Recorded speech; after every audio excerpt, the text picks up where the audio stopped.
Playing the victim is my language, and I speak it fluently. Hey everybody, welcome to my channel. I am Raphael, and I am here to review season 13, episode 10 of The Real Housewives Who Still Do Not Get It of Beverly Hills. Like, what do we even talk about after that iconic finale on The Real Housewives of Salt Lake City? Like, going from that to watching this episode of The Real Housewives of Beverly Hills was like whiplash, but not in a good way. I'm just like, watching the episode like, okay, you know, maybe something's gonna happen. Okay. Anything? Oh, it's been 45 minutes. The episode is over. That was it. And I'm like, you know, Bravo, I feel like Bravo really messed up by not giving us like a 2 or 3 week break after that finale to at least process everything, because I'm just watching this and all I hear in my head is receipts, proof, timeline, screenshots. And I feel like nothing is gonna compare now. Like, I'm just watching this and I feel like moving forward, they set the standards so high to what a good episode should be that now everything is just like, okay, I guess we're gonna listen to, you know, Kyle talk about Kathy and Morgan and Mauricio and blah, blah, blah. But let's talk about the episode. So Denise, she came back again for a second time. She flopped. Erika put her in her place. That's that. And she went on a second date. She was still awkward, but she managed to get the guy's number. That was that. That was cute. Crystal is Crystal. And then we see Garcelle and Dorit. Dorit is a Karen, and that's the episode. Let me know what you all thought about this whole entire episode down in the comments. Bye. No, I'm just kidding. No, but could you imagine though? Let's talk about the episode. So we left off where we last left off 2 weeks ago, where, you know, Denise and Erika were going at it. Erika, she dropped the bomb on Denise and she was like, I just want to know who's more profitable, you or your daughter Sammy on OnlyPans, right? So Denise, she was shocked and she was looking at her like, wow, you're unbelievable. You're unbelievable. And Erika and her, they had like this awkward silence. Erika was just looking at her like, Denise was like, so petty. But eventually, I believe Erika, I believe Denise was like, you know, I just want to know what happened between you and my children. Like, why did you do that to my kids? And I don't know, Denise, I feel like you should have studied. You should have went to the library and, you know, printed out like a whole biography on Erika Jane or something to at least get your story correct, because you're coming at her for something that happened 3 years ago. And then we see in the flashback and it doesn't make you look any better. And she's like, I just want to know, you know, hold on. I just want to know, you know, what happened between you and my children. Why did you talk about what you did in the threesome conversation? That was very inappropriate. So Erika, she tries to explain herself and she was like, look, first of all, you know, when we had that conversation, everybody was talking about sex. You were talking about your husband's big penis. Denise was like, I was never talking about my husband's big penis. Now, first of all, Denise and Erika, you know, if we're going to be talking about big penis, you know, I need to see the receipts for plotline purposes, right? But Denise was like, no, I was never talking about that. And then what do we see in the flashback? Denise talking about his big penis. Apparently he has one, right? And again, Denise, that whole flashback just put your whole discussion or your whole argument against Erika down the drain, because you sound like a hypocrite. Like, you want to crucify Erika for being inappropriate, yet what are you doing? You know, and then on top of that, we see another flashback because Erika continues. I already apologized to you about what I said when we went to the coffee shop. I already told you what it is. Denise was like, no, you didn't. Again, in the flashback, we see Erika, oh, I'm so sorry. I apologize. I know my mouth is filthy, blah, blah, blah. Denise also apologizes because she's like, well, I know that my mouth is not the cleanest either. And that was that. But now Denise, again, she's trying to make something out of nothing. And just, it completely flopped. I feel like Denise's real issue was against Lisa Rinna, not Erika Jane. Like, and you're going up against Erika and she chewed you up, you know. So she was just like, you started this. And Erika was just like, look, Denise, I didn't want to fight with you. That's that. You tried last week. You tried this week. You know, it is what it is. And I feel like when Erika told her that, she basically said, look, you had your first shot to get your diamond back, but you were drunk, you were high, you were whatever. You flopped then. You tried again now. And look, you still fell. So you have 2 terrible auditions to come back to the show. I'll see you never. And that was that. Erika was just like, yeah, no, I'm not entertaining this. She got up and she left. She was like, you know what, Denise? Fuck off. And she walked off. She looks good though. Kim had enough about this and she's like, okay, so I'm just gonna go. She's so adorable, right? So she walks away. As Erika is leaving the room, right? Kyle decides to speak up and she tells Denise, I really think it was inappropriate of her to speak on your children like that. And I'm like, so then Garcelle, she calls it out perfectly. How come you didn't say anything when Erika was right there? And then Kyle, she snapped on everybody. It's like she was holding that in. She was like, well, what? I can't ask a simple question. I can't say anything now? How come nobody was defending me when everybody was coming at my marriage and saying, oh, is Mauricio cheating on me or am I, doing whatever with Mauricio? How come nobody defended me there? Because we all have questions on you and you never defend anybody on the show. You don't defend Garcelle. You don't defend Sutton. You don't defend anybody unless they're in your little triangle. So please save it. Nobody's going to save you from anything. But I was Garcelle, though. When Garcelle was like, well, I didn't defend Kyle because I wanted to know. We all wanted to know Kyle. And again, the situations are different. And Denise, again, she tried to go at it with Erika by giving her a little low blow, I guess. And she was like, I just feel like you were trying to get away from everything that you're running away from these past couple of years. I'm assuming that she's talking about the whole Tom situation. You didn't talk about the $20 that got wired to your bank account. And then Erika shut the whole thing down by saying, we already discussed that. And Denise was like, oh, okay. Just so embarrassing on Denise's part. Like, come on. Like, you literally could have talked about her child or her son as well. Like, the same way she wants to talk about your daughter like this. You should have just thrown it back at her. Like, oh, let's talk about your son. Really push her button then. But you're talking about something from like years ago, or that's old news at this point. Like, do you not watch the show? Do you not watch Twitter? Like, you have so much material, and Erika was never, I'll give her that. She never ran away from anything, from anybody's criticism, the audience, the cast members, anybody, for the past 3 seasons. She's been, just questioned nonstop about everything legally with her and Tom, so she hasn't ran away from anything, so I don't know what she's talking about, but... eventually that was that. Garcelle was like, well, Kyle, I'm gonna go. I'm gonna leave. And that's that. Denise was like, wait, I came with you. She left and that was that. But can we seriously talk about the Salt Lake City finale? I'm telling you, I already put my review up for it, but I am still watching the clips, like the everything on Twitter. Like every time I see something, I just stop and just watch the whole thing again. Cause it's like a movie. It's like a train wreck that you can't stop watching. So we head over to Dorit's house and she has Erika over and she asked her, so my baby, what exactly happened between you and the iconic Denise Richards at Taco Tuesday at Krista's house after I left? What happened? So Erika was like, well, I mean, she tried to come at me for something that happened 3 years ago, but we shut the whole thing down and I just asked her who's more profitable on OnlyFans, her or her daughter Sammy. That was that. So then she questioned Dorit. So what happened between you and Garcelle and that whole conversation? Because I walked in on it too late. Dorit, she was like, oh my God, my baby, I honestly don't know. Like me and Garcelle, we got into it over something because I made her feel uncomfortable or something. But you know what? I need to process this and I need to learn from this or at least understand what's going on.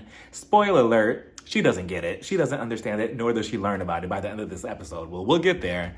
Meanwhile, we see Garcelle at her house, and she's on the phone with Sutton, and Sutton wants to talk to her about what happened and how she feels about everything that happened with her and Dorit, and the comment, about her saying that she felt attacked. Garcelle felt shook about the whole situation. She didn't like it, obviously. Her emotions were all over the place. I can only imagine. Sutton, she was trying to comfort her by saying, like, yeah, I understand that. I don't like that. I know that probably shook you up because I can see how something like that, coming from a white woman, it could put you in the stereotypical angry black woman, which, Sutton, compared to how she was on season 11, obviously, at least she's opening up her eyes a bit more to her surrounding, and she's more in the known with things. But I always question it, though. You know how Garcelle and Dorit have this issue between each other, which is justified, but I always wonder with Garcelle, how come she never questioned Sutton about her behavior, her comments, her anything? She let a lot of things slide back then on season 11, I believe. I mean, maybe she questioned her once or twice, but she never really, because Sutton was saying some crazy things, telling Krista, like, oh, I don't see color, I don't see this, blah, blah, blah, and acting like a full-on Karen, but she never called her out on it. And just because you're friends with somebody, doesn't mean that you let shit like that slide, at least not in my world, but... so that was that. Meanwhile, we see back over at Erika with Dorit. Erika, she wants to give a benefit of the doubt to Dorit and just blame it on Dorit basically being ignorant and being an idiot, right? She was like, well, I just feel like she's not being malicious about this comment. I feel like it was a slip up. And, I want to believe Erika. I want to be on the same boat as her because I do like Dorit. But Dorit, you've done it way too many times. Your behavior with Garcelle specifically has been questionable time and time and time again, season after season after season, and you never learn. So it's just like, at this point, you're a grown-ass woman. You know, you see what people say about you online. You're in the known. You know what's going on or whatever. And you claim that, oh, you know, when you go to any language, when you go to any country or whatever, you could speak any language or whatever the hell your stupid hashtag, stupid, that dumbass tagline. You know, that tagline that you had a couple seasons ago or whatever, you claim you're this, that, and the third. You claim that you're international, but yet you can't even get a simple thing like this through your head. Then we head over to Sutton's house and she's having the matchmaker, Alessandra, come over. I'm not sure why I was calling her Melissa the whole entire time in my last review. She's coming over to see what happened with the last date and she's giving Sutton some reviews that the guy left on her. And he basically said, don't ever call me the hell back again. You know, if we want to keep it short. But he said, yeah, Sutton, you're kind of like a good mom. You know, you're not too funny, but, you know, you have a cute conversation and, you know, gowns, beautiful gowns. That's basically what he said. And Sutton was like, well, he's not much of a talker either. All he did was talk about his mom. Alessandra, she has the second guy. She's like, he's the VP of sales. Red flag, red flag, red flag. I was with Sutton when she said, I don't really like those type of jobs. Yeah, he's gonna manipulate you. He's gonna gaslight you. He's gonna steal all your money. So Sutton just say no to this guy no matter how attractive he is. But then Alessandra, she's like, well, I mean, I could get you with a billionaire, but that's not really what you want. Alessandra, since when?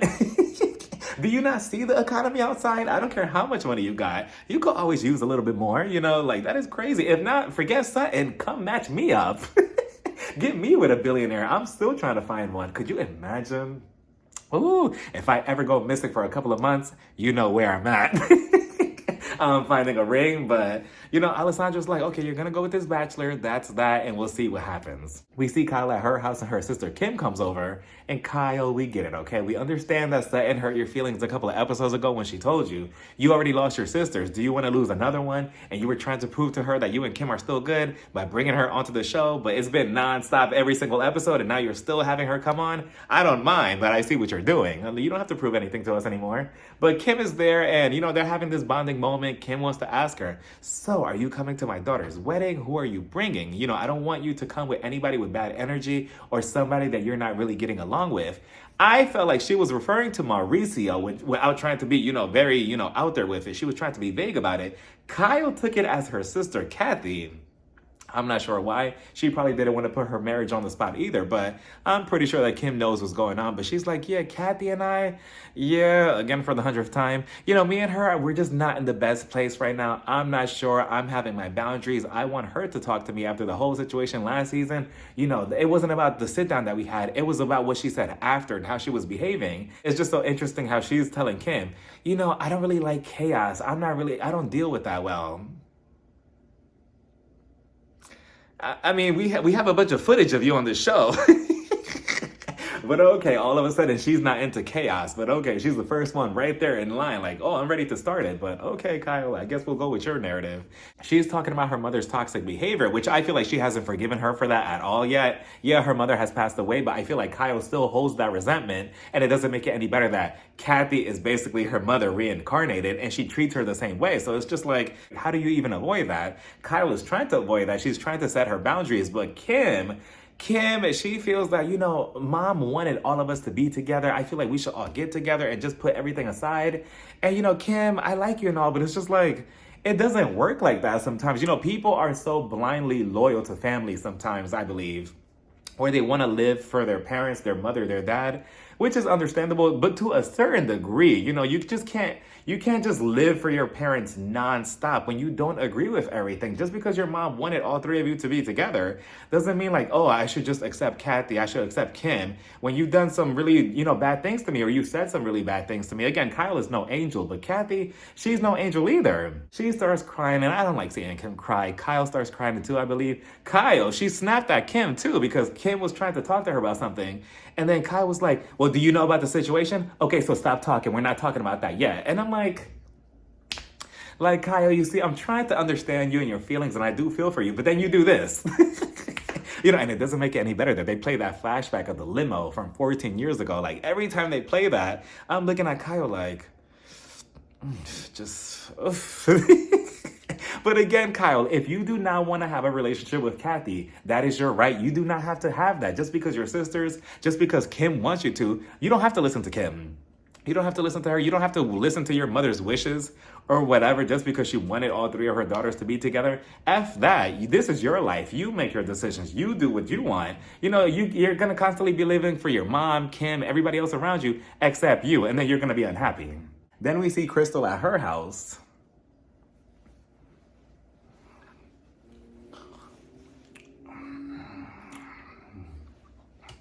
Good night, everybody.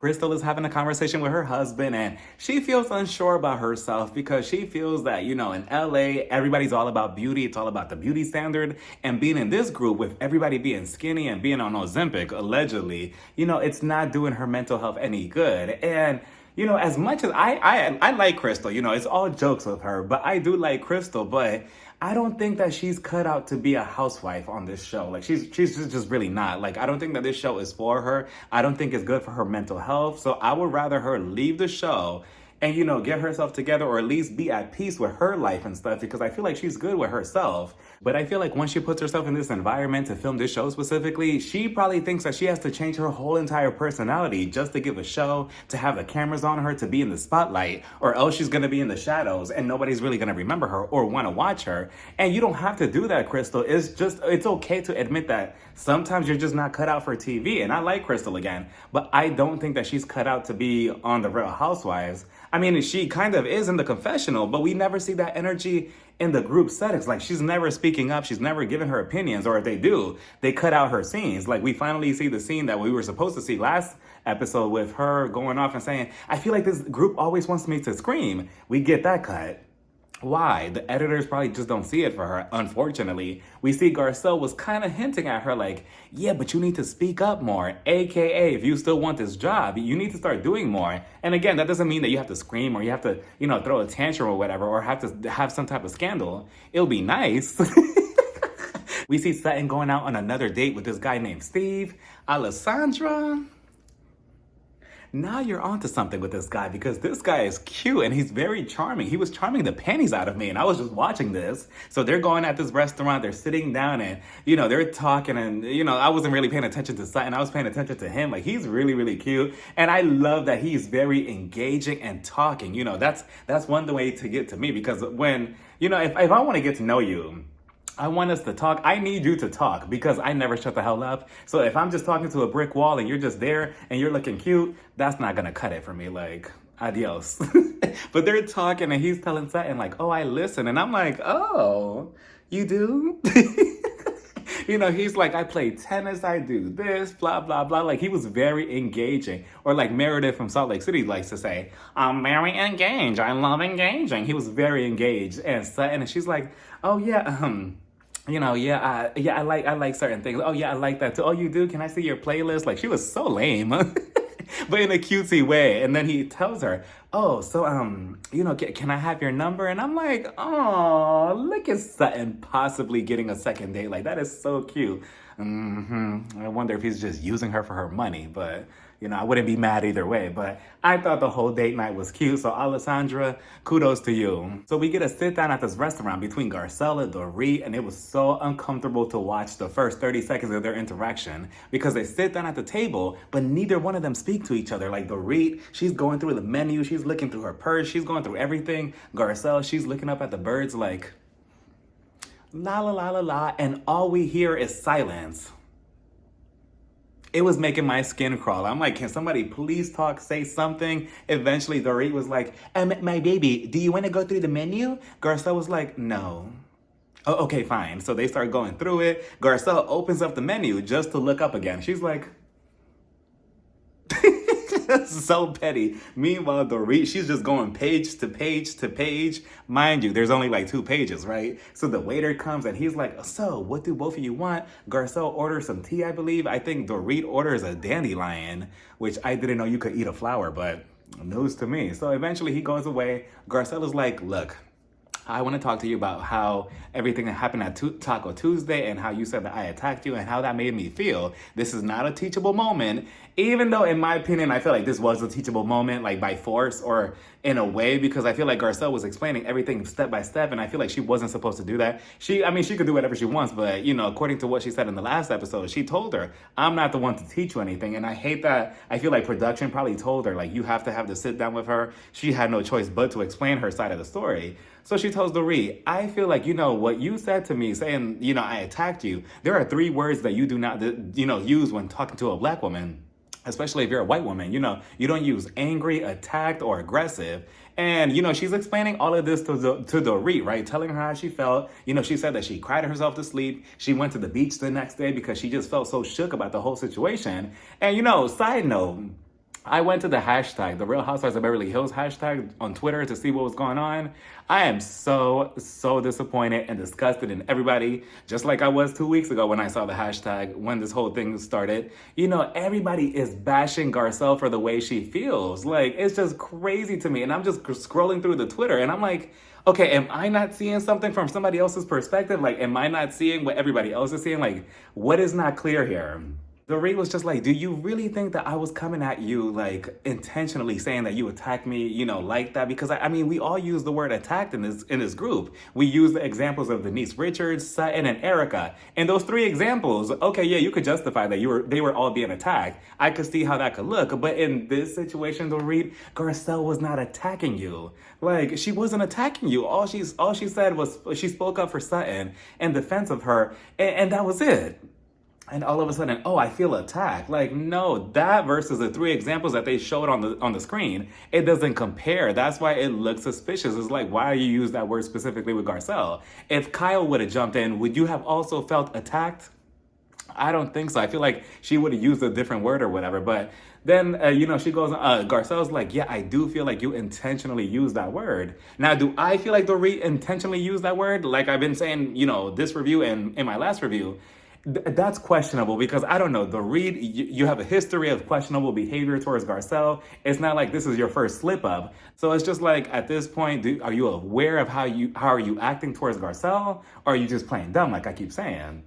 And Dorit was like, but Garcelle, like, are you serious? Like, you really believe that? I would never do that. So then this is where the whole thing flips, because just when we're somewhat getting somewhere, not really, but, we're having this conversation or whatever, so Dorit could open up her eyes, she goes back and she makes this whole thing about her, and she's like, Garcelle, what you're saying right now is really having this big implication on me, and you're making me look bad and making me feel bad about this whole situation.